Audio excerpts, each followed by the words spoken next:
Hello students, myself Vishwanath Borgale and welcomes you for the PowerPoint presentation of political science. And today's topic is reorganization of states from the first unit. Now after here we have seen that integration was done. More than 500 princely states were merged with India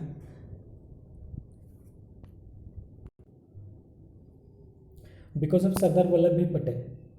And these all the states were merged with the help of three folds, that is merger of small states with adjoining provinces, grouping of small states, and integration into the chief commissioner's province. But now the problem was that these all the areas were divided, or Indian territory was consist of British Indian province and princely states. Those all princely states were merged with India. Now here what? These all the boundaries were drawn in the absolute manner. There were no heed was paid linguistic or cultural cohesion. जब ये सरहदें बनी, राज्यों को जोड़ा गया एक दूसरे से, तब शासन ने, सरकार ने लोगों के समाज, भाषा या फिर उनकी जाति या फिर उनका कल्चर, इनके बारे में ध्यान नहीं दिया. So it was a very problematic. For that, boundaries were redrawn, taking linguistic and cultural plurality into the consideration without affecting the unity of the nation. Yes, later on, once again the boundaries were redrawn on the basis of linguistic and culture. Means same language speaking peoples were made in one area. एक राज्य ऐसा बनाया जहाँ कि सारे लोग एक ही समाज के हो या फिर एक ही संस्कृति और एक ही भाषा बोलने वाले लोग हो. इस प्रकार से फिर से राज्यों की सरहदें बनाई दी गई. But it never affected unity of the nation. That care was taken by the Sardar Vallabhbhai Patel. But now why these all the states were merged or redrawn their boundaries on the base of linguistic? Because in human's life language is very important. So how language is important for the state of reorganization? Let's see, it's important. And students, this question also very important for 5 mark. Why the importance of the languages for the state reorganization? So let's see why it is important. First, language is closely related to culture and customs of people. Whatever culture, whatever customs, our traditions, values, these everything we will express with our language. Second thing, spread of education and literacy can only occurs only through medium of mother tongue. Yes, we can learn many languages, but the fluency and that very closeness to the language, that will give only your mother tongue. That's why in the beginning of the childhood we will give education to the children in their mother tongue. That is very important. And making one of a person is very easy with his mother tongue. That's why the language is very important.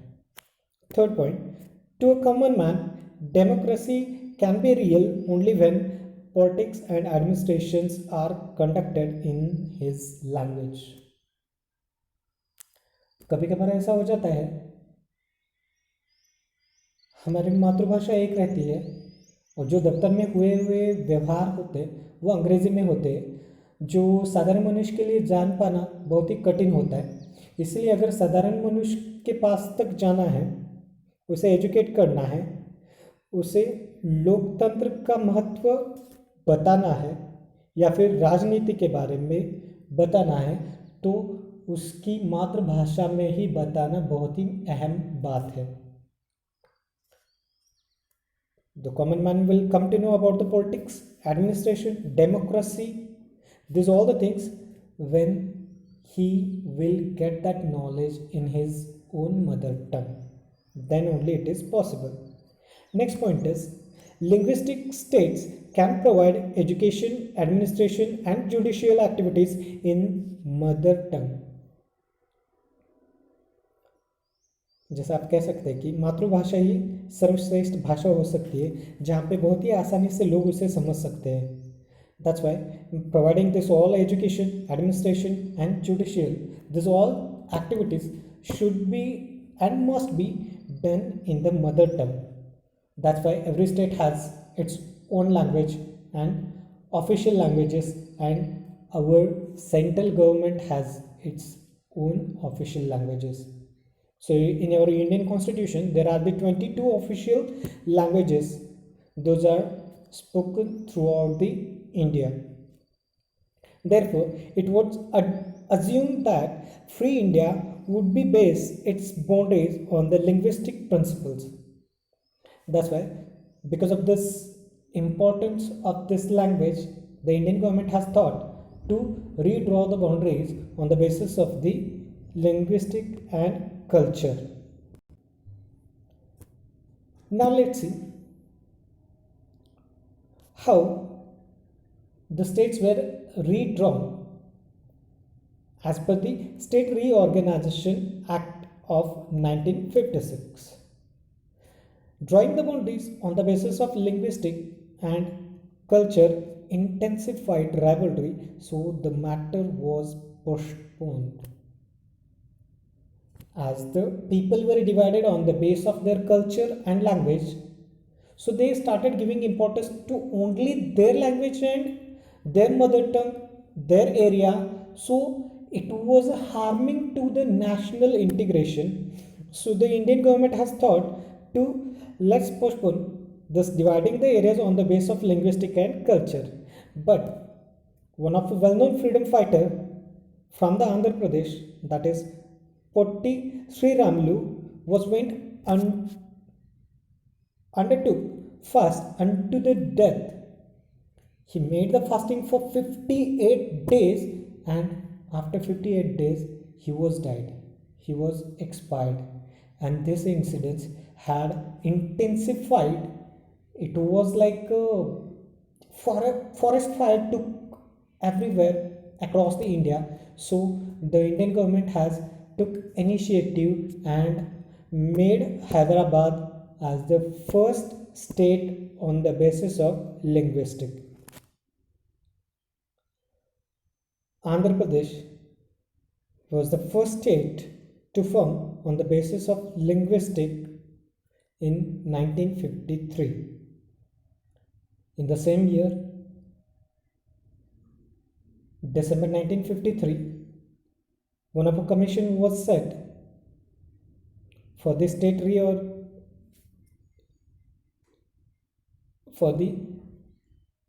redraw the boundaries, and that committee name was State Reorganization Committee, which is known as a SRC, State Reorganization Committee, and its chairman was Fazal Ali.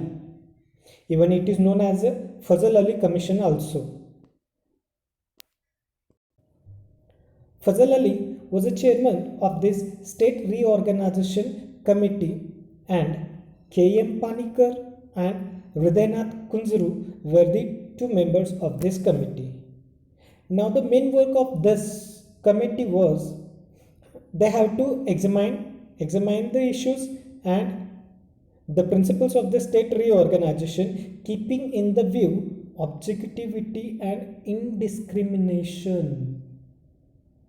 जब ये सरहदें फिर से बनाई गई भाषा और संस्कृति के अनुसार, तब फजल अली, के एम पनिकर और हृदयनाथ कुंजरू इन्होंने ये ध्यान में रखा, इन्होंने सरहदें तो बनाई लेकिन उसके साथ इसका भी ध्यान रखा कि किसी को कोई नुकसान न पहुंचे या फिर भारत की एकता बनी रहे, and on the base of this the committee has submitted report in 1955. The bill was passed in parliament by November 1956. So the State Reorganization Act came into the exist in November 1956. That was very important. Now let's see, as per that act, or what are the features of this act. So first thing, abolishing the distinctions between the part A, B, C, D. जब सरदार वल्लभ पटेल जी ने 500 से ज़्यादा जो राज्य थे, संस्थानें थी, उनको एक बनाया था, तो उनको बनाते समय part A, part B, part C और पार्ट डी में, इन 4 हिस्सों में, 4 पार्ट में उनको उनका विभाजन किया गया था. अब ये विभाजन पूरा कैंसिल कर दिया गया. It was एबोलिश्ड. Second, establishment of the 2 categories of units. One is state, second one is a union territories. This all part A, B, C, D was cancelled and it was just divided into the 2 part. One is state, second one is a union territory. Even we seen that when the states were merged with Indian territories, we seen there that is a Raj Pramukh. Raj Pramukh. This Raj Pramukh was abolished or it was cancelled. Later, as per this act, first, these all the states were divided into the 14 states and 6 union territories. From the 1956, many states were divided or reorganized on the base of culture and linguistic. In 1960, Bombay, at present which is known as Maharashtra, Bombay was bifurcated into the 2 states. Maharashtra with the Marathi speaking people, Gujarat with the Gujarati speaking people. It was drawn or bifurcated in 1960. Whereas Punjab was divided in 1966 and it was also divided into the 2 states, Punjab and Haryana. So these are the main features of the State Reorganization Committee, SRC, 1956. Later on, many states became independent and at present there are 28 states and 9 union territories. So students, it's very simple. Within a minute, you can memorize this all 28 states and 9 union territories by just one formula. So I made a separate formula for the state and union territory. So states you can see here, M5, 83, UKG, HP2, RCB, SJ, number 1. This formula is for the states. Now let's see about what is M5. So M5 consists of, means the states start with the M letter, those are 5. Madhya Pradesh, Maharashtra, Manipur, Meghalaya, Mizoram. This is a M5. AT3 means A के 3 राज्य है, T के 3 राज्य है. A Andhra Pradesh, Arunachal Pradesh and Assam. T Tamil Nadu, Telangana, Tripura. This is at 3.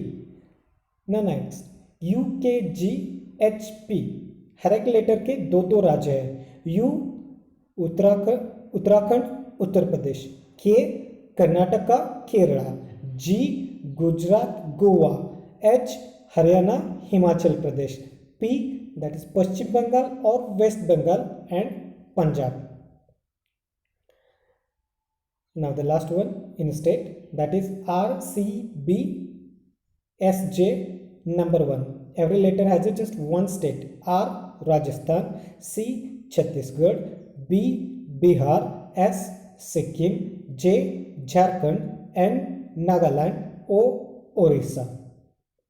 So these are the at present 28 state.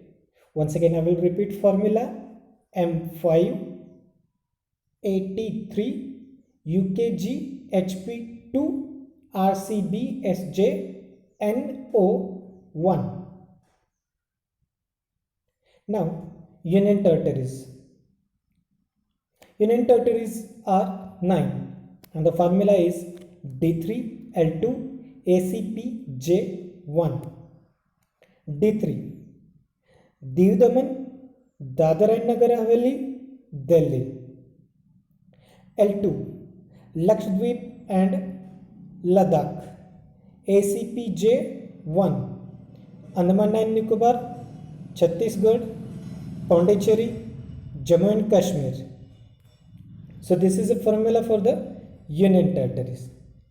So students, it's very simple. If you memorize the formula for the states and union territories, within 1 minute you can memorize all the states and union territories. So this is the recent states and union territories. You can go through with this in your final exams. Thank you.